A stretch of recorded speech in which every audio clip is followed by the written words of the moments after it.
your trip here to Dalian is not just to sit here with us and talk today and brainstorm, but you're actually part of your trip here is to visit people in the agricultural sector, because this is the mainstay of your business, visiting the farmers. It is, and getting out and talking to not only the farmers, but the whole ecosystem around them that supports them. You know, not only the inputs into farming, but then how does the results get into market and deliver nutritious food and food ingredients into the Chinese and other global markets. And China has made strides there. But if you consider that the average farm size is less than 1 hectare, and the fact that then the education component of getting modern agronomic capability into the system is just huge. I mean, the ability to leverage is just not there. And so creating an appropriate future around land use is critical to getting into real production agriculture at a scale that you see in the middle of the United States. Okay. David, so we have some consensus here that it's emerging markets. We've sort of gone micro into specifics on China, but I mean, do we have consensus? Just add your voice here. For the sake of argument, let me reverse the argument a little bit, right? I agree China will be the next engine of growth for the coming many years, at least a decade, right? Let me also emphasize that China is so much integrated in the world economy. So whatever changes in the Chinese economy will have its impact felt in the rest of the world. And in this case, in the case of agriculture, China will impact positive changes in the rest of the world. For example, in the U.S., I was just there last month. In the U.S., I found, to my first surprise, but then I realized it's nothing surprising, the agricultural land price increased 10 times in the middle part of, what do you call it, Midwest, right? I wish I invested 5 years ago. The land price increased 10 times, much faster than our property market, which is supposedly having bubbles, right? So I'm asking the agriculture price in Midwest of the U.S. whether there's a bubble there. I use this example to show that whatever changes in the China, demand for higher quality food will have its impact, good impact in the rest of the world. That being said, let me add 2 more growth points, in my view, inside China. Number 1, the greening up of our production facilities. You know, 5 of our leading industrial sectors, ranging from power generation to petrochemical, account for about 20% of total energy consumption. And you can calculate how much carbon dioxide these sectors emit to the rest of the world, right? So these sectors are facing a major revolution in changing their technology, as following your example, right? Catching up with the West. And in the process, you can imagine tremendous amount of fixed asset investments will be made. Another area, besides this one, is I call smart urbanization. Yes. That is, I don't think in China we have another 100 convention centers like this one. This is too big for my taste, okay? However, I think in China we do need hundreds of miles of construction underground, besides, beyond our eye to be able to see. Because in China, a lot of cities are under-constructed, under-invested, because there are a lot of basic infrastructure facilities are out of date. So whenever we have rain, we got warnings in our mobile phone, text message, go home early, because the rain is coming, flood is coming. If you drive a car, you may be trapped in a car, life-threatening. Basic messages in China needing investments.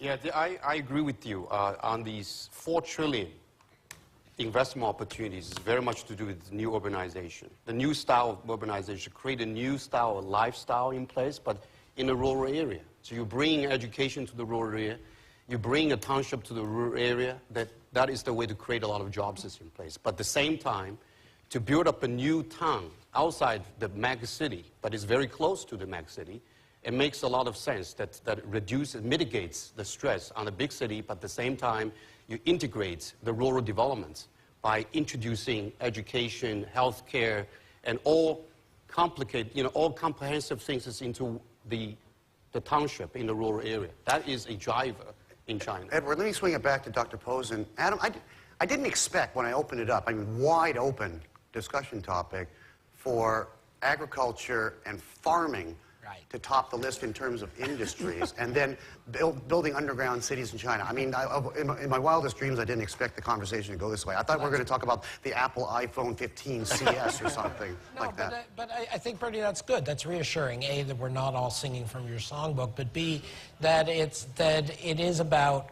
Nobody can predict specific industries. I mean, or individual investors like the people we have here maybe can, but nobody should be trying to see that out. But what you can think about are these larger trends that set up the context for these industries, the kind of individualization, localization that Ellen's talking about, the kind of food safety and consumerist demands that Edward's talking about. So perhaps to get us in a different direction, away from underground cities, which are depressing, is I'll hit two things where I think the mature, rich world is going to have growth. One is we've seen a huge cutoff of capital available to small and medium business because of the financial crisis. There's a lot of pent-up innovation throughout Western Europe, throughout the US, where there were good companies, good ideas that never got out there. And so those people who are able to go in and pick up these intermediate entrepreneurs, bring them up to scale, there's a lot of missed opportunities in the last few years that people can go back to. And that's not easy, but it's there. The second thing I would raise, and this goes back to something I think was either in your intro or in the video, which is there is going to be reason for migration in the coming years, in part because of climate change, in part just because of free movement, not just within China, as Edward said, but across borders. And I think, frankly, one of the biggest predictors of which rich countries are going to do well are those that are most open to migration, those that are most welcoming. There's always a lot of debate and political stress about this, but the economics are clear. Those countries that are accepting of migration put themselves ahead directly and tend to be more open and entrepreneurial. So those would be two things I would suggest where, even if the bulk of growth, as Min says, comes in the emerging markets, where you can identify growth pockets in the rich world. We're going to be back with more of our new growth compass. We're going to bring in the technology and talent component. We'll be right back with that. Don't go away.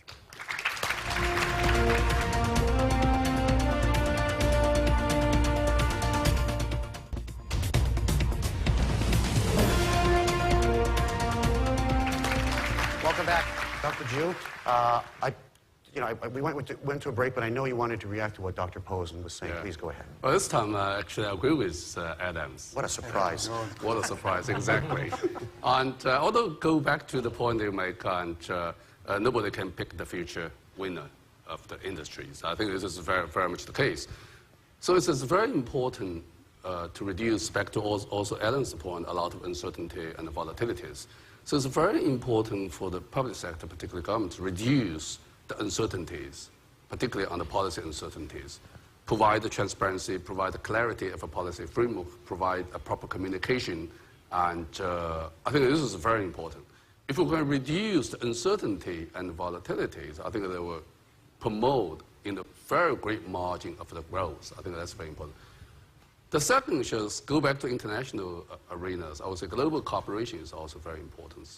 We did a study that would say if a global policy cooperation can work the way as we project, we think so, because spillover is so important today and impact from each other such a big issues, we'll be able to promote roughly 1.2% global GDP growth, which is not a trivial. Yeah. I would like to put these two things on the debating. Okay. David, one thing caught my attention in this conversation. There was a bit of a, and I don't know if I'm mixing my, my fruits up, oranges, apples, whatever comparison. But Edward and Ellen were talking about the inefficiencies in the Chinese agricultural space because, they don't have the modern technology and they're farming tiny little plots of land. The same reason Japan is woefully inefficient and has to charge hundreds of percent tariffs on a lot of products to protect their indigenous industries. But then Dr. Posen talked about, you have to fund SMEs. And I thought there was a bit of a dichotomy, a bit of a conflict there. It's like small is bad, but small is good. Or am I kind of mixing my, economic metaphors? Well, there are two different things, right? For non-agricultural enterprises, the dynamism for sure comes from new and small enterprises. I pay respect to old enterprises. We are established at DuPont, okay? Nothing that about DuPont, okay? But in general, small enterprises are the most dynamic one. That's why in the Chinese stock market, we do not have as good performance as stock return as for the average economic stock return, because in our stock market, we have relatively old and boring enterprises where the small ones are not in our stock market. So that's a different topic. We can do a show on that one, okay? Now, back to agriculture. Now, I do think there's a nuance here. That is, if you want to improve the per capita income of farmers, per capita income